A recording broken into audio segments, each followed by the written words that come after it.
In our previous 10-minute art fix, we had looked at symbolist art from Belgium, Ferdinand Knops from your text on the left, and James Enzor, a print on your right that we also saw the painting for. We're going to look in this 10-minute art fix at symbolist artists from Vienna in Austria. And two of the most prominent of these artists and architects and artists were active actually in Brussels for a bit around the time of the symbolist movement. And their works too can be best understood as being symbolist. And we'll see this in particular with the mosaic decorations of Gustav Klimt. But I think you might even notice with these standing bronze figures at the top around this great orb on this rather austere building, that there's something of symbolist ideas underpinning the architectural decoration on the outside as well. What we're looking at on the right is the kitchen of the Villa Stoclet in Brussels, which was decorated by Gustav Klimt. In your textbook, there is an image of one of his designs for this decoration. The reason we refer to Klimt as a symbolist is that in many ways he too is looking for an art that is mystical, that is magical, that is metaphysical. And this puts him in league with artists like Gauguin and the Nabi artists like Vuillard, as well as the sort of quasi-socialist spiritualism of Enzor. For Klimt, he finds inspiration for this more spiritualized kind of art in mosaics from ancient Byzantium, the Byzantine Empire, which had been defeated in 1454. But the style lived on in Eastern Europe under the Russian Orthodox Church, and you can see that Klimt has picked up this idea of an incredibly decorative surface pattern here that you see, which is sort of a modern version of the kinds of patterns that you see surrounding the figures flanking the Virgin Mary in this Byzantine mosaic. And again, Klimt, like other artists, he's trying to find a way, I think, to escape normal traditions in art by turning to something that is outside of the norm. And we've seen other artists do exactly this. I have to think of Gauguin and Tahitian art, for example. Tahitian motifs as a way of breaking free from Western tradition, or Matisse and his interest in non-Western art. Well, for Klimt, it's Byzantine art, which is outside of the normal traditions. Now, his symbolism also extends to the subject matter. In other words, it can be seen as symbolist in other ways as well. We see this really strong focus on love, on an embrace that is entirely hidden by the decorative elements of the figures. Her beautiful sleeve, we can barely see her behind him, and it's almost as if he entirely devours her, but their passion, their emotions spill out into these decorations around them. This is sort of a mixed media work. Parts of it are in mosaic and parts of it are painted. And it was part of a broader or larger work that showed the tree of life itself. At least that's how Klimt describes it. So one wonders if there are these veiled references to Adam and Eve here, like what we saw in the works of Gauguin. And you'll notice on the opposite side there seems to be a sort of femme fatale image looking on. He doesn't explain when he titles it expectation. He doesn't explain what is expected here. Is it the expectation of life itself, the fulfillment of love and the giving of birth? That's distinctly possible. This is really very much in keeping with the standards for Klimt's symbolism. You might remember Gustav Klimt from intro class, where we saw another image of this embrace, almost like we're seeing it from the opposite side, where the man has the more broadly decorated gold and black robe, and the woman a much more floral robe. But again, the idea that the two are consumed into a single erotic embrace. And It's interesting that, in fact, Klimt is working here in Vienna at the exact same time as the great philosopher Sigmund Freud.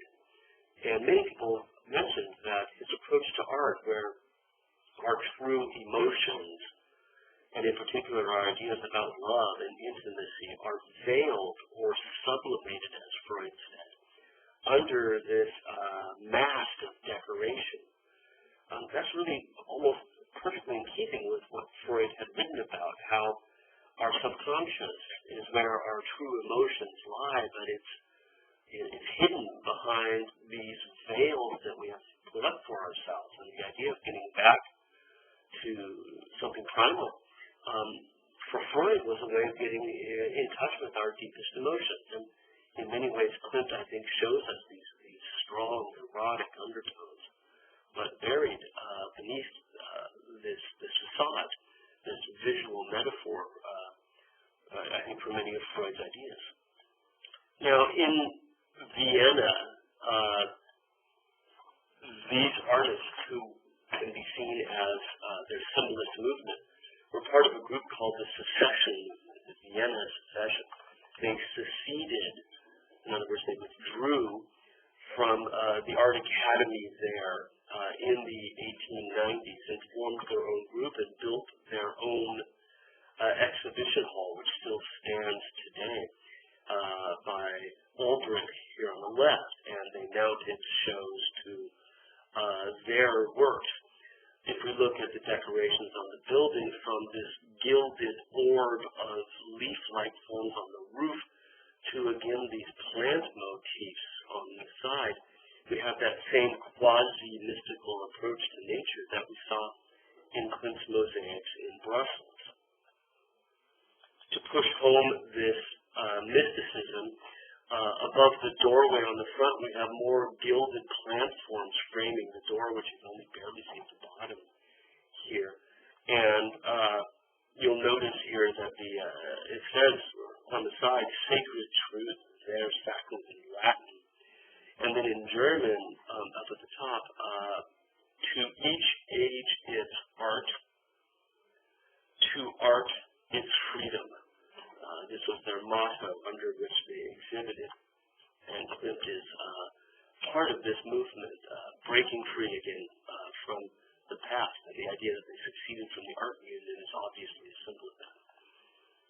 The National Gallery has a nice painting by Klimt, a rather large one, of a baby in a cradle. Much cuter, much less erotic, obviously, than the image from the textbook. But still, the tiny child at the top here, buried under this swaddle of quilts and blankets. But you almost get the sense here that, at the top of that pyramid, that even at infancy, there is this attempt to cloud our true feelings beneath decoration and color, that this process of sublimation begins even at birth. The Vienna Secession established a trend in Vienna for the decades to come. An artist who is often associated with the Vienna Secession is Egon Schiele, but he was only 7 when the secession began. That said, he was a pupil of Gustav Klimt, and like Gustav Klimt, his images focus on eroticism, intimacy, but also on a certain level about a sort of frightening lack of connection, despite that moment of intimacy. Notice her flame red hair and this idea of perhaps the temptress, the femme fatale that we've talked about before. In the traditions of Western art, redheads were associated with prostitution. This is not true in society, just true in artistic tradition. Mary Magdalene, for example, is always shown as a redhead. And that color is picked up here in the stockings of the figure as well. And yet, despite this intimacy, there's something very odd about this, something unintimate. He's still wearing shoes and socks, almost as if he can't wait to get away, and they make no sort of intimate emotional connection, even though they are naked in this embrace. There's a certain anxiety about intimacy that we've seen from a great number of artists in the symbolist period.